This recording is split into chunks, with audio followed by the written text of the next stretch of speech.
Hi, I'm just today I'm talking about the connection and the idea of connection, as well as mindfulness. Now, with connection, we all have a need and a yearning. It's almost like a part of the human condition. We need to connect with people. So if we're unable to, hi Stacey, hi Victoria. So to make that connection with other people is one of our, for many of us, it's an essential need. Hi, bye Lynn. And being able to connect with people is something that we all seek. And with mindfulness, it's possible by being to connect more deeply and be more present with people by being more aware of what you're up to at this stage of the day or this present moment. So specifically with connection, it means not being lost in thought when you're in someone else's presence. And I was speaking with a friend of mine this week, Christine, and we talked about the idea of holding space. And when you want to deeply connect with someone, you want to genuinely hold space with them. So instead of being distracted by some noises or what's going on or someone crossing the road, you're actually 100% present and not distracted, and you're there with them. And that means the connection is more likely to happen, isn't it? So with my other part of the idea of connection is the opportunities that connection offers, right? So when you're connected, there's opportunities. And for me this week, it was, good day EJ, with me this week, it was the idea of collaboration, okay? And for me, I've been reaching out and making connections with people. Hi Evie. Getting distracted by your own thoughts, how can I stop? That's right, so being distracted by your own thoughts when you're trying to connect with someone, it's an interruption, isn't it, to the flow, and it means you're not as likely to engage on a deeper level. So people can go, you're sitting with someone having a coffee, and they can actually say, "What were we talking about?" Or "What are you talking about?" Like, you can be present, but not actually give them your presence. So you're not holding space. And that's the thing I wanted to talk about. Holding space means genuinely and authentically sort of paying attention to being right here and right now. Like Shannon, Bridget, how are you going? You might be watching this now, but actually reading the paper or looking out the window or something and being 90% distracted, so the words are only washing over you. You're not genuinely and authentically connected. Hi Emily, how you going? And that's the big thing with connection. It's a gift you offer people by gifting them your time and your attention and your space. And that comes back again to the idea of holding space. So if you get a chance to take that phrase with you, holding space with people is so powerful. And it's about being present and being aware and being connected. Good day, Luke, how are you? With connection, it always comes back with me with the mind, the body, and I was focusing on the sense of calmness, but it's about the natural environment. And from nature, it comes that calm through the cycles and through the flow of, like, the ebb and flow of the moon cycle, the day-night cycle, the tides, plants growing and retreating, things like that. There's such an energy of connection there that's available to us. So it's not about, what's not on? Is it, oh, it's over here. Is it working? So I'm saying that another way to connect with your body is through physicality. What is up? What's going on? Is everyone able to hear me? I'm getting some thumbs up. Spending time in nature really centers me. That's right, EJ. It's that being connected to nature is another way to be connected to the present moment. Yeah, thanks, Evie. Good.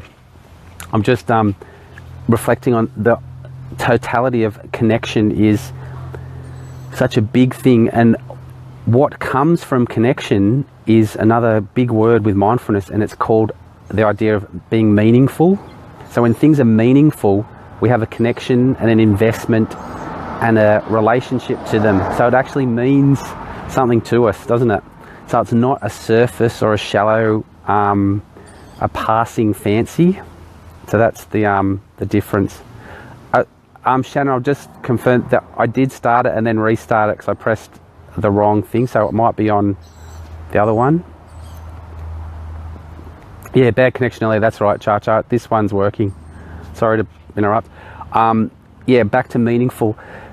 When things are meaningful, there's a deeper connection and you're more likely to be invested in it, and it's better for you over the long term. Hi EJ, yeah, this is my tree house out on the front of the street. If you can see, there's the road just there, so it's in a pretty vulnerable position. People walking their dogs are listening in. Oh, thanks Emily. Bren, the video won't come up. It's on that next one. Maybe just refresh your page, Shannon, and it will come up on the next screen because there was a false start earlier on. So we've talked about meaningfulness now. So when we find a meaningful connection with someone, it's so much more deeper. And that, I was just reflecting on that with Facebook itself. Like, I have connections with people and I talk to them, and it's not as deep or as meaningful as with you guys because we don't have that connection of a shared history, a shared interest, and I don't know their backgrounds as deeply or as specifically as I do with you guys. Like, I can go, Evie, to your feed and see what you've been up to and have a really deep connection, even though it's on social media, compared to other people I'll meet and be holding space with them in the physical world, but not be deeply connected. So it's not as meaningful. And we've got to really appreciate that with social media, how it gives us that sense of intimacy. So it's so accessible and it's so within our grasp right now, doing this, like being able to talk lying in a hammock at the front of my place on a nice winter's morning, like it's amazing. So yeah, the connection offered through social media is something we should not underestimate and take advantage of it. On that note, I've been collaborating with a couple of people this week, and I'm making plans with many others as well to produce some more content and different aspects of mindfulness serving their niche. So it's really powerful to have that crossover, because mindfulness is like for me, mindfulness is like a transparent template that you can overlay, or it's an overlay you can put on top of almost any modality of learning or being or activity, and bring that deeper meaning and deeper connection, okay? So when we're mindful, when we're present in the moment, experiencing as it is, and we back off on the judgment and we back off on the comparison, and we just experience it as is, that's when you get a deeper connection. G'day Ted, how are you? So another thing with connection I've got down here was the idea of a unity, of a oneness, of a universality of connection. And as we see that we're all similar, sort of the human beings, we all have that similar sense of suffering, the human condition, and we're all just doing the best we can with the resources we have available to us. So having that as our launching point and seeing that similarity is a great way to connect with others. Instead of what we're told through some marketing and other things, we can be taught to seek differences or say, oh, they didn't do the higher degree I did, or they didn't go to the college I did, or they're not wearing the same branded shoes I am, or they haven't got the same car. By seeking out those differences, we actually lose connection and we distance ourselves. And when you don't have connection, the result is isolation. And from isolation, it's easy to drift into overthinking. It's easy to overthink things, and then you can start an anxiety, circular thoughts that feed on themselves, and you can go off on that spiral around, and you even withdraw even further, and you get less connected, and you sort of drift off that way, and you feel threatened by making new connections instead of seeing a new connection as an opportunity to be authentically yourself, be vulnerable, and just show up and be yourself. It's really powerful. Bridget's saying differences are a chance to see more of our own light. That's right. It's amazing to see, yeah, as opposed to shadow. Yeah, to see more of our own light, to see differences as a opportunity to shine, what we offer, or as a positive difference, not as a negative difference, which is a trait I've got that I'm trying to overcome. I'm working on that. I tend to look at difference as a bundle with sort of negativity, and that's what I'm working through. So what I wanted to talk also with connection is boundaries with connection and standards. So standards are your own personal levels, like how far you will go, or what you'll endure, or what you'll put up with. And it was Robin Williams who said, as an alcoholic, you will lower your standards just as soon as you just keep lowering your standards over and over. And like with addictions, you lower your standards over and over again, and as soon as you find a new low standard, you just get lower and lower. But that's not the point I wanted to bring up. It was more the idea of boundaries and standards with connection with your friends and with your circle. And I notice it in this work with Facebook friends, people I meet through this space who are interested, who love the message and the story, but are more, this is how they say it, they go, I don't want to sort of work with you in a coaching capacity, but I'd like to work with you in a friend capacity, or in that sort of approach. And it's, for me, that's a real test. And I have, to be 100% honest, been sort of not as professional as I could have been in the past on that topic, by thinking, okay, I'll pursue it on a friend level and see what happens. And what happens is the energy transfer for me is I give genuinely 95% the same as I would if it was a client member relationship, but the energy doesn't come back to me equally, like in the form of, usually the energy returns in the form of payment, which means I can make payments and keep the business going. But if it's not returned in that sense, it's a sort of a one-way thing, and you can become drained and depleted. So connection and setting boundaries in terms of connection is about being mindful of where your energy is going out, the energy exchange in the connection. Because if it's a one-way transaction, it can be really unsustainable long term. I can have multiple, well, I think they're called free clients or free members, but if I have like 45, 50 free members, it's so overwhelming. It's such a thing to maintain that standard of sort of gifting. The energy is all out and not maintained at all. So be mindful with your connections that you are respecting the energy exchange. And again, that's not to say that it's all, oh, good on you, Shannon, that's excellent. It's working for you. No, that is tricky, isn't it? It's modern technology stuff.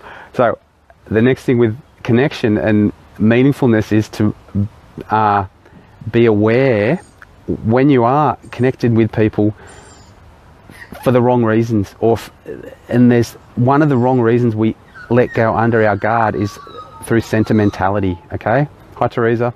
We can be sentimentally connected. Hi Madonna. We can be sentimentally connected to someone. Gina, how are you? Say hello if you want, and leave some thumbs up.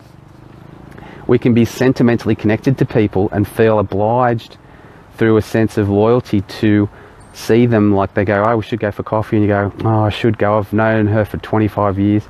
And to maintain that connection, when it came to me from one of those stories that was Robert De Niro and Ben Stiller, the parenting one. And when you move out of the inner circle and they're a sort of a fringe player on your friendship circle, and you can't invest in them as much energy as before simply for that reason. So as they move out of the circle, they're not as giving as much, and you're not offering as much. And it also tips over into the concept of energy vampires and people who just drain you when you're around them. And they can present often with complaining, and often they'll talk about injuries or physical, like a sore knee or going to a doctor's appointment, and that can dominate your relationship, their catalogue of medical history, which can be tedious. And it's really it's a one-sided energy, and you can offer, for sure you can offer them your good wishes and things, but hi Kay, how are you? But that kind of transactional energy is just draining for you as well. Oh, and on that, with the transactional energy as well, when I studied hypnosis, okay, one of the things that we learned was to charge high fees for hypnosis as a way to ensure that the participant has a high purchase in... Oh, good on you, Dion, how are you? Cha-cha, how are you? Bad vibes is voodoo, that's right. Important to cut the cords after a consult, that's right, to be sustainable. Thanks, Lisa. Yeah, so with hypnosis, one of the big pointers was to charge high fees for what is essentially a non-high fee item. It's called getting an investment from the participant to say that they're really invested in the process. And that's a big part of the life coaching modality as well.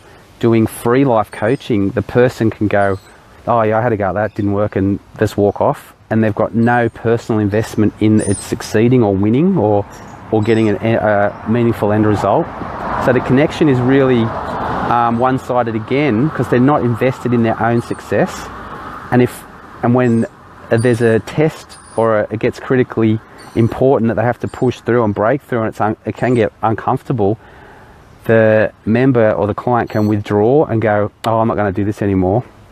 And if they've paid nothing, there's no cord tying them to the process, is there? But if they've paid, like I remember when I was giving up smoking years ago, I was paying $400 per hypnosis session, and we'd go in, and it was essentially a guided meditation where we'd walk down inside a big old castle, and we'd go down like into the dungeon and the sewer, and they'd blow the dust and open up the cage, which was a cage of my lungs, and we'd clean it out and clean all the gunk from smoking, and then we'd emerge, then we'd sort of wash it all out, and then we'd walk back up the spiral staircase in the depths of the dungeon back up to the top of the castle in the tower with the maiden, and we'd smell the beautiful fresh air and go, oh, I'm never smoking again. And Donna Brock, how are you? And it would work like that. So to have that investment financially it's called a test of how willing you are to be involved in the process. And actually, when we did learn hypnosis, the teacher who was running the course, other people who wanted to give up smoking, he said he'd give them free hypnosis to give up smoking if they did one thing, and they go, oh, sure, we'll do it. And he said, well, tonight, after the course ends at like 9 o'clock at night, they had to go out into the street, capital city, and pick up, I don't know, and he gave them a cup, like a plastic cup we had in the seminar room, and he said, you've got to fill this cup with the same white cigarette butts, like menthol cigarette butts that you smoke. So it was really humiliating for the person to, like, she was a successful sort of, career person, and she had to go out and pick up cigarette butts off the side of the road until she got enough to fill the plastic container, and that was her ordeal. Okay, it's an ordeal to prove how committed you are to the process, and that again creates a connection just by doing something like that. Another version of it is to say, if you want to work with me for life coaching, and this is what one of my processes is to say, send me 3-5 pages on your story up to this point, and send me, it's called a failure resume. Send me a list. Let's go through all your failures, all your challenges, all the things that didn't work for you in life up to this point. Right, so you bullet point those, but then underneath them, tell me the lesson you learnt from that, so it comes out to be a positive thing. Showing you're serious. Yeah, that's right, showing you're serious. And if people have no investment in it, that's why when you have a giveaway or you offer things for free, people go, oh yeah, and they have a play with it. Like I give away books. I give away my book and people don't read it because it's free. But if it was $85, they go, oh, I better read that book. It costs a fortune. And there's no investment in it. And that is a connection. So connection is energy that and it's another beautiful word with connection is intention. By setting an intention, morning Patrick. Yeah, commitment is imperative, that's right. A failure resume, yeah, sorry, I'll finish that story, Patrick. With the failure resume, you list all your things, so it's really humbling and really opening, and it shows you're very vulnerable to list them because it's so sort of hidden under shame, and anxiety and guilt, and you actually aren't used to meeting someone on first contact and listing your failures. You usually go, I've just got back from holiday, like you list 3 or 4 successes, don't you, to present for a good impression. So to have that failure resume, but then to, at the end of, so it's 3 lines on each failure, and then after that 1 line of what lesson you learned, like that carries you to this day forward to help you as a better person. So it turns each failure into instead of a failure story, they each become a story about resilience, survival, endurance, and overcoming, isn't it? So that's the beauty of the failure resume. But yeah, just going back to the idea of connection, it's the energy and intention in the morning. It's in the morning you can set a connection, because for people I'm working with now, they'll wake up in the morning and they will leave their, whether you call it mood or their feeling for the day, up to random chance. So we can, morning Myra, how are you? Oh, evening Myra. Bridget, that's right, failure is a gift. And we're not to judge it or compare it, it's another step. Each step we don't need to overanalyze, we just go, that's a step. So we're going back with, in the morning, instead of leaving it to chance or to whatever happens in the day. So you could stub your toe as you walk to the bathroom to brush your teeth and you go, oh, I'm going to have a bad day. Or your hair mightn't sit right, so you're having a bad hair day. You can leave it to those random things, or my ideal to set your morning routine off to a winner is to just pause for an extra 3 or 5 seconds and set an intention for the day, and make that a reference point or a tether point that you can come back to. So you've always got this connection from the minute you cracked your eyes open in the morning, that you connect to that and you say, no, today is, well, let's say for me in this circumstance, today's Saturday, it's a beautiful day, I've got a few things planned, and I'm going to ensure that I don't dwell on the past or, let a bad moment turn into a bad day. Great, Lisa, that's right. No, there might be, and it's good. It's so relieving to purge all that out into a page. And I did it at a workshop recently where we wrote out our list of failures, and then we'd rolled them into a ball and almost sort of sat with them for a whole meditation, like 12-15 minutes. And then I had a little ceramic bowl and we'd burn them in the crucible. And as they burn, we'd sort of take back some dust and scatter that and say, okay, we've released and let go of it. So powerful to be able to process and release. That's because shit happens all the time in our life. We just have to process it and release it. It can't just be hoarded in us, because it's too heavy to carry all the time. It's overwhelming, and you feel blocked, and you'll seek other outlets to self-soothe yourself from that sort of suffering and pain. So I'd just like to say, the big takeaway from today is the idea of connection is about investment and energy, okay? How invested are you in the connection? So next time you sit to talk with someone, be connected with them. Hold space, that was the other word. Look it up, hold space. It's a beautiful word. Shit happens all the time, we just have to process and release it. Perfect for a t-shirt, that's right. No, it is. I think the t-shirt idea is good. I've got to monetize things at every opportunity. Yeah, so it's been really tricky this morning to get this Facebook Live organised. I've got my 3 girls and the 2 neighbours' girls, and they're all waiting behind windows, waiting to come out. This is where they play. I've taken it off. So yeah, that's what's happening. But yeah, it's a beautiful day. And look, just a final note on the cycles. This time of year we've got, especially in Australia, it's a full moon coming tomorrow, and as well as it's a thunder moon, someone described it as, so be aware of that energy and be gentle on yourself. Drink plenty of water and get some exercise.